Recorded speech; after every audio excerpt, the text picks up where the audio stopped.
Hello guys, ഇതെന്താണെന്ന് guys ചെയ്ത് നോക്കൂ. ആർക്കെങ്കിലും മനസ്സിലായോ? ഇപ്പോൾ എല്ലാവർക്കും മനസ്സിലായിട്ടുണ്ടാവും ഇതെന്താ സംഭവമെന്ന്. ഓക്കെ, അപ്പോൾ ഞാൻ പറയാം. ഹലോ ഗേസ്, പുതിയൊരു വീഡിയോയിലേക്ക് എല്ലാവർക്കും സ്വാഗതം. ഇന്ന് നമ്മളൊരു ചക്കരിശ്ശേരിൻ്റെ റെസിപ്പി ആയിട്ടാണ് കേട്ടോ വന്നിരിക്കുന്നത്. അടിപൊളിയാണ് കേട്ടോ. അപ്പോൾ എല്ലാവരും തയ്യാറാക്കിയാണോ നോക്കണേ. ഞങ്ങൾക്ക് ചക്കത കുറേ ഉണ്ട് കേട്ടോ. അപ്പോൾ ഇപ്രാവശ്യം ചക്ക നേരത്തെ ഒന്നും മൂത്തിട്ടുണ്ട്. അപ്പോൾ അത് പറിച്ചിട്ടാണ് ഇന്ന് ഞാൻ ചക്കരിശ്ശേരി തയ്യാറാക്കുന്നത്. അപ്പോൾ നമുക്ക് നേരെ വീഡിയോയിലോട്ട് പോകട്ടോ. ഇതെങ്ങനെയൊക്കെ ഉണ്ടാക്കുന്നതെന്ന് അറിയണ്ടേ. ചക്ക നടു കട്ട് ചെയ്യാനുള്ള ഏറ്റവും നല്ല ആയുധം എന്താണെന്നറിയാമോ? മഴുവാണ് കേട്ടോ. കൂടാളെടുത്താലുണ്ടല്ലോ സംഭവം ശരിയാവില്ല കേട്ടോ. അപ്പോൾ 2 കുത്തിന് തന്നെ ചക്ക നടു പിളർന്ന് വരാം. അപ്പം എന്തൊക്കെയോ രീതിയിലാണ് കേട്ടോ ചക്ക നടു മുറിഞ്ഞത്. എന്തായാലും കുഴപ്പമില്ല ഗൈസ്, നമ്മൾ ചോള എടുത്തിട്ടാണ് തയ്യാറാക്കുന്നത്. അപ്പോൾ അതാ ഞാൻ നല്ല ഭാഗമൊക്കെ നോക്കി എടുത്തിട്ടുണ്ട്. ഇനി നമ്മൾ ഇതിൻ്റെ ചോളൊക്കെ എടുക്കാൻ പോവാണ്. നമ്മൾ ചക്കരിശ്ശേരി ഉണ്ടാക്കാൻ വേണ്ടിയിട്ട് ഒരു നേരിയ മധുരമുള്ള ചക്കയാണ് കേട്ടോ യൂസ് ചെയ്യുന്നത്. അതിന് ആകുമ്പോൾ ഒരു പ്രത്യേക ടേസ്റ്റ് ഉണ്ടാവും കേട്ടോ ചക്കരിശ്ശേരി ഉണ്ടാക്കാൻ.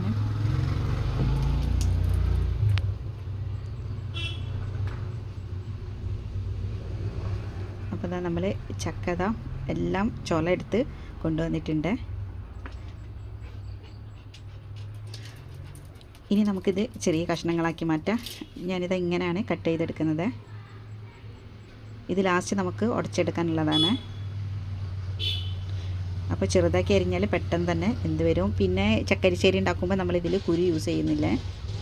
അങ്ങനെ ഇതെല്ലാം ചക്കയും ഞാൻ കട്ട് ചെയ്തെടുത്തിട്ടുണ്ട് കേട്ടോ. എന്നിട്ട് നന്നാക്കി വാഷ് ചെയ്തു. ഇനി ഞാനൊരു പാത്രത്തിലേക്ക് ഇട്ടുകൊടുക്കണേ. ഇനി നമ്മൾ ഇത് വേവിക്കാൻ വേണ്ട വെള്ളം ആഡ് ചെയ്യണേ. വലിയൊരു ഗ്ലാസ് വെള്ളമാണ് ഞാൻ ആഡ് ചെയ്ത് കൊടുക്കുന്നത്. അഥവാ ഇത് പോരെങ്കിൽ നമുക്ക് പിന്നെ കുറച്ച് ചൂടുവെള്ളം ആഡ് ചെയ്ത് കൊടുത്താൽ മതി. ഇനി ഇതിലേക്ക് 1/4 സ്പൂൺ മുളക് പൊടി ഇട്ട് കൊടുക്കുന്നുണ്ട്. അതുപോലെ തന്നെ 1/4 സ്പൂണ് മഞ്ഞൾപ്പൊടി ഇട്ട് കൊടുക്കുന്നുണ്ട്. നന്നാക്കി മിക്സ് ചെയ്യുക. ഇനി നമ്മൾ ഗ്യാസുമ്മൽ വെച്ച് ഇത് കുക്ക് ചെയ്തെടുക്കാൻ പോവാണ്.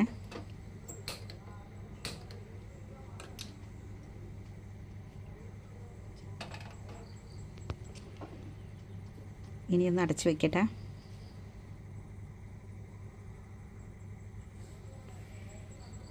അങ്ങനെ ഏകദേശം ഒരു 5 മിനിറ്റൊക്കെ കഴിഞ്ഞിട്ടോ ഞാൻ ചക്ക ഒന്ന് തുറന്ന് നോക്കിയാൽ. അപ്പോൾ ഒരു ഹാഫ് കുക്കായിട്ടുണ്ട്. ഞാൻ കുറച്ചും കൂടെ ഉപ്പ് ആഡ് ചെയ്ത് കൊടുക്കുന്നുണ്ട്. പിന്നെ കുറച്ച് വെള്ളത്തിൻ്റെ കുറവുണ്ട് കേട്ടോ. അപ്പോൾ ഞാനൊരു 1/4 ഗ്ലാസും കൂടെ ചൂടുവെള്ളമാണ് ആഡ് ചെയ്ത് കൊടുത്തത്. പച്ചവെള്ളം ആഡ് ചെയ്ത് കൊടുക്കരുത്. നന്നാക്കി മിക്സ് ചെയ്യുക. ഇനി നമ്മൾ ഒന്നും കൂടെ അടച്ച് വെച്ചിട്ട് ഒരു 5 മിനിറ്റ് കൂടെ ഇതൊന്ന് വേവിച്ചെടുക്കാൻ പോവാണ് കേട്ടോ.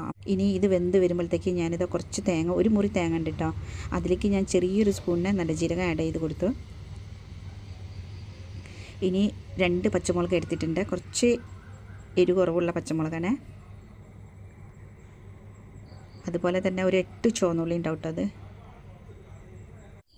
ഇനി തേങ്ങയിലേക്ക് ഞാൻ 1/2 സ്പൂണും മഞ്ഞൾപ്പൊടിയും കൂടെ ആഡ് ചെയ്ത് കൊടുക്കുന്നുണ്ട്. എന്നിട്ട് നമുക്ക് നല്ലവണ്ണം അടിച്ച് കൊണ്ടുവരാം. അപ്പോഴേക്കും ഇതാ നമ്മുടെ ചക്കയൊക്കെ വെന്തു. അപ്പോൾ നല്ലോണം ഉടഞ്ഞ് വന്നിട്ടുണ്ട്. വെള്ളമൊക്കെ നന്നാക്കി വറ്റിയിട്ടുണ്ട്.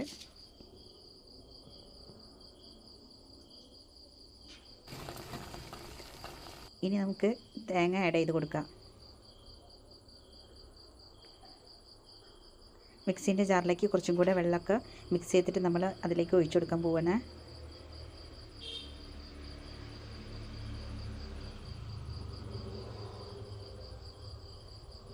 എന്നിട്ട് ഒന്നും കൂടെ നന്നാക്കി ഇളക്കി കൊടുക്കുക.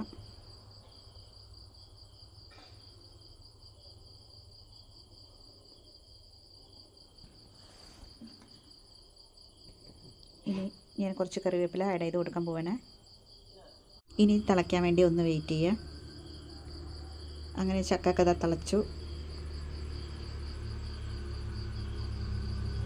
അപ്പോൾ ഇതാണ് കേട്ടോ ഇതിൻ്റെ കൺസിസ്റ്റൻസി. അങ്ങനെ ചക്കരിശ്ശേരി എല്ലാം തിളച്ചതിന് ശേഷം ഞാൻ അടുപ്പത്ത് നിന്ന് ഇറക്കി വെച്ചു. കടുക് പൊട്ടിക്കാൻ വേണ്ടിയിട്ട് ഒരു പാത്രം അടുപ്പത്ത് വെച്ചിട്ടുണ്ട്. പാത്രം ഒന്ന് മീഡിയം ചൂടായതിന് ശേഷം നമുക്ക് വെളിച്ചെണ്ണ ആഡ് ചെയ്ത് കൊടുക്കാം. ഞാൻ 2 ടേബിൾ സ്പൂൺ വെളിച്ചെണ്ണ ഒഴിച്ചു കൊടുക്കുന്നുണ്ട്. ചക്കയിലേക്ക് കൂടുതൽ വെളിച്ചെണ്ണ ഉണ്ടെങ്കിൽ കറിക്ക് നല്ല ടേസ്റ്റ് ഉണ്ടാവില്ല. ആവശ്യത്തിന് കടുക് ഇട്ട് കൊടുക്കാം. ഞാൻ ഒരു 1/2 സ്പൂൺ ഇട്ടിട്ടുണ്ട്. പിന്നെ ഒരു 4 വറ്റൽമുളക് നട്ട് കട്ട് ചെയ്തിട്ട് ഇട്ട് കൊടുക്കുക. പക്ഷേ എൻ്റെ അടുത്ത് ആകെ ഒരു വറ്റൽമുളകുള്ളത്, അത് ഞാൻ 3 പീസാക്കി കട്ട് ചെയ്തിട്ട് കൊടുക്കുന്നുണ്ട്.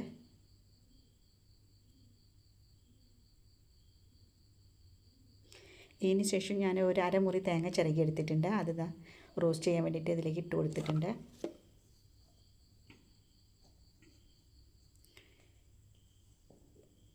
കുറച്ച് കറിവേപ്പിലും കൂടി ഇട്ട് കൊടുത്തിട്ട് അടി കരിയാണ്ട് ഇത് റോസ്റ്റ് ചെയ്തെടുക്കുക. ഏകദേശം ഗോൾഡൻ കളറായാൽ മതിയാ.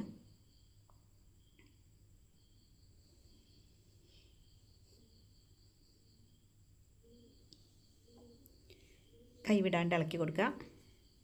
അങ്ങനെ നമ്മുടെ തേങ്ങ ഗോൾഡൻ കളറായിട്ടുണ്ട്.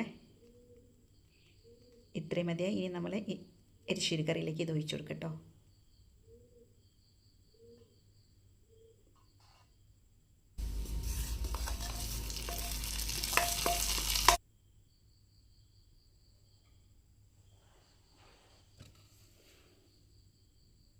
മൊത്തത്തിൽ വടിച്ചിട്ട് കൊടുക്കുക.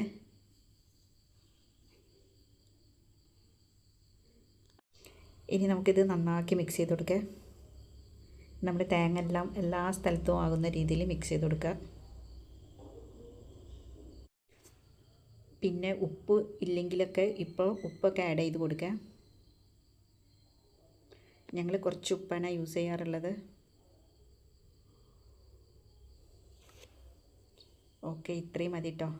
ഈ ചക്ക ഉണ്ടല്ലോ, ചൂടോടെ നമ്മൾ ഒരു ഇലേൻ്റെ അകത്തേക്ക് വിളമ്പിയിട്ടിട്ട് ഒരു ഗ്ലാസ് കട്ടൻ ചായയും കൂടെ കുടിക്കുമ്പോണ്ടല്ലോ അടിപൊളിയായിരിക്കും കേട്ടോ. പക്ഷേ ഇപ്പോൾ ടൈം 1:30 ആയിട്ടുണ്ട്. ഞാൻ ലഞ്ച് കഴിക്കാൻ പോകുന്ന ടൈമാണ്. അപ്പോൾ ഞാനിപ്പോൾ അങ്ങനെ കഴിക്കുന്നില്ല. ഇപ്പോൾ ഞാനിത് സെർവ് ചെയ്ത് കാണിച്ചു തരാണ്. സെർവ് ചെയ്യുക എന്നതുകൊണ്ട് ഉദ്ദേശിക്കുന്നത് എന്താ പറയുക, നമ്മുടെ വീട്ടിലെ ഗസ്റ്റൊക്കെ വരുമ്പോൾ നമ്മൾ ചക്കൊക്കെ വിളമ്പി അതിൻ്റെ മേലെ ഇതുപോലെ തന്നെ കുറച്ച് ഡെക്കറേഷനൊക്കെ വരുത്തി കൊണ്ടുവെക്കുമ്പോൾ അത് ഗസ്റ്റുകൾക്ക് തന്നെ അത് കഴിക്കാനുള്ള ഭയങ്കര ഒരു ടെൻഡൻസി ഉണ്ടാവും. ഇപ്പം ഞാൻ ഇതിലേക്ക് ഇട്ട് കൊടുക്കുന്നത് നമ്മൾ റോസ്റ്റ് ചെയ്ത് വെച്ച തേങ്ങ ചെയ്യുന്നു, അതിനൊരു സ്പൂൺ മാറ്റി വെച്ചിരുന്നു. അതാണ് ഇതിൻ്റെ മേലെ എതിരി കൊടുത്തത്. അപ്പോൾ അടിപൊളി ടേസ്റ്റാണ് കേട്ടോ. ഞാൻ കുറച്ച് കഴിച്ചു നോക്കി, ഒരു നേരിയ മധുരമുള്ളതുകൊണ്ട് തന്നെ സംഭവം സൂപ്പറാണ്. നമ്മൾ അധികം ചക്ക കിട്ടിയാൽ പെട്ടെന്ന് തന്നെ ചക്കപ്പുഴുക്കാൻ തയ്യാറാക്കുക. ഇങ്ങനെ ഡിഫറെൻ്റ് ആയിട്ടുള്ള ഓരോ ഐറ്റംസ് ഉണ്ടാക്കുമ്പോൾ നമുക്ക് ചക്കനോട് തന്നെ ഒരു മടുപ്പ് തോന്നില്ല.